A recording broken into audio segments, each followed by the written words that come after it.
Okay, in this example, we're going to look at writing the concentration equilibrium constant expression.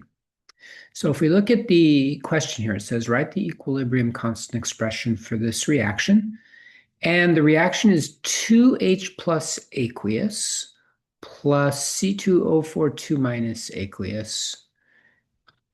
It turns into H2C2O4 aqueous. Now there's no reversibility sign there, but this is what we would consider a reversible reaction. Okay, so it'd be a double arrow. So this is the reaction of the hydrogen ion with what's called an oxalate ion. The oxalate ion is the C2O42 minus. Oxalate is an ion that's important in things like kidney stones. And it's forming H2C2O4, which is called oxalic acid. Okay. So what I'm going to do is I'm going to bring up, oops, there we go. A whiteboard. Okay, so here we go. So I'm going to write down the equation first. So the reaction is 2H plus aqueous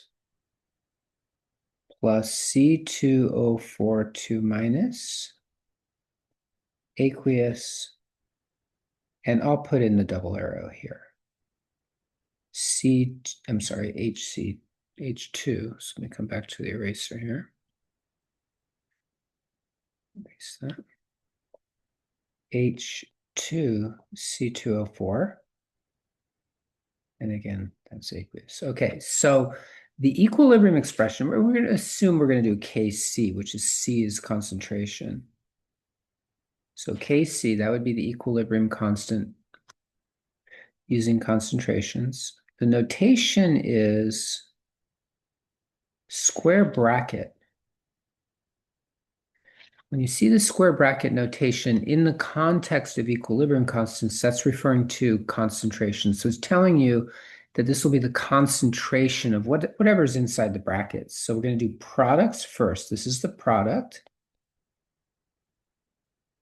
So concentration of H2C2O4. And then we're going to divide that by the concentrations of the reactants. Okay, so the first reactant is H plus. So concentration H plus.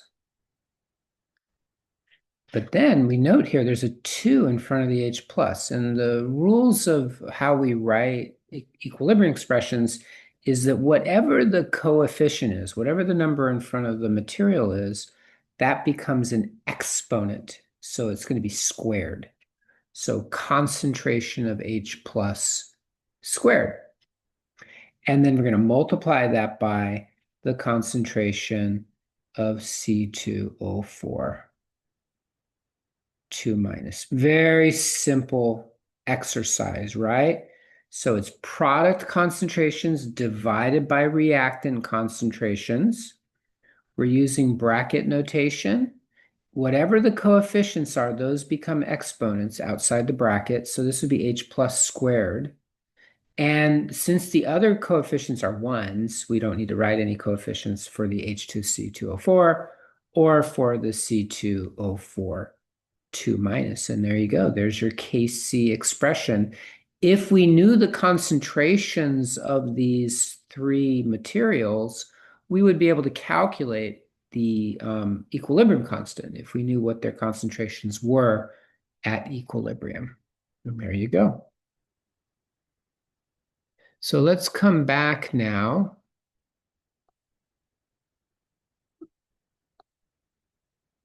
And I'm going to bring up another one. Oops, sorry about that. There we go. Okay, I'm going to say show another one. Okay. So if you look at this one, I'm not going to do this one. This is actually just the reverse of the previous one. They put the H plus and the C2O42 minus on the product side. So those would be the products, and then H2C2O4 would be the reactant. So let me come back. We're just going to find another example here. Here we go. So here's one that's quite a bit different.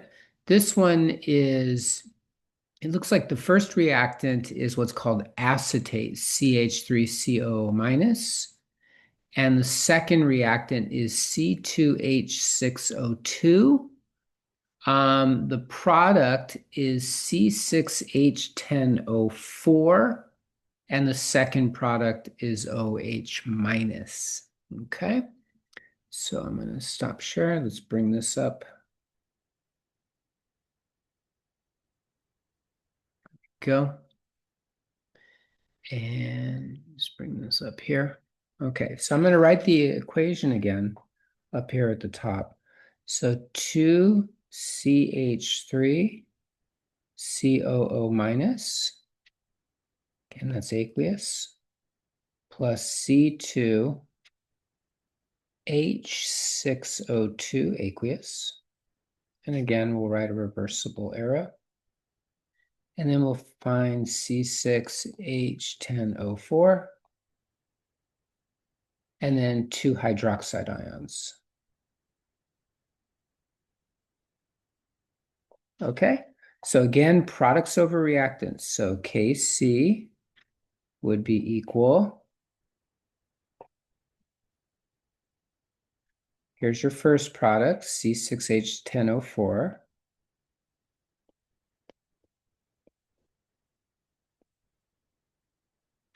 Second product is OH minus. Okay, superscript for charges, right? Now notice there's a 2 in front of the OH minus. That means we're going to square that concentration. And then we're going to divide that by the reactant concentration. So CH3, COO minus. Again, the negative charge is superscript. There's a 2 in front of that, so that becomes the exponent, so it's squared. And then C2H6O2. Okay. So we have 2 products, we have 2 reactants, and each of those are in the expression, and there's your expression for Kc. Hopefully that looks good. And there you go. So there's your idea.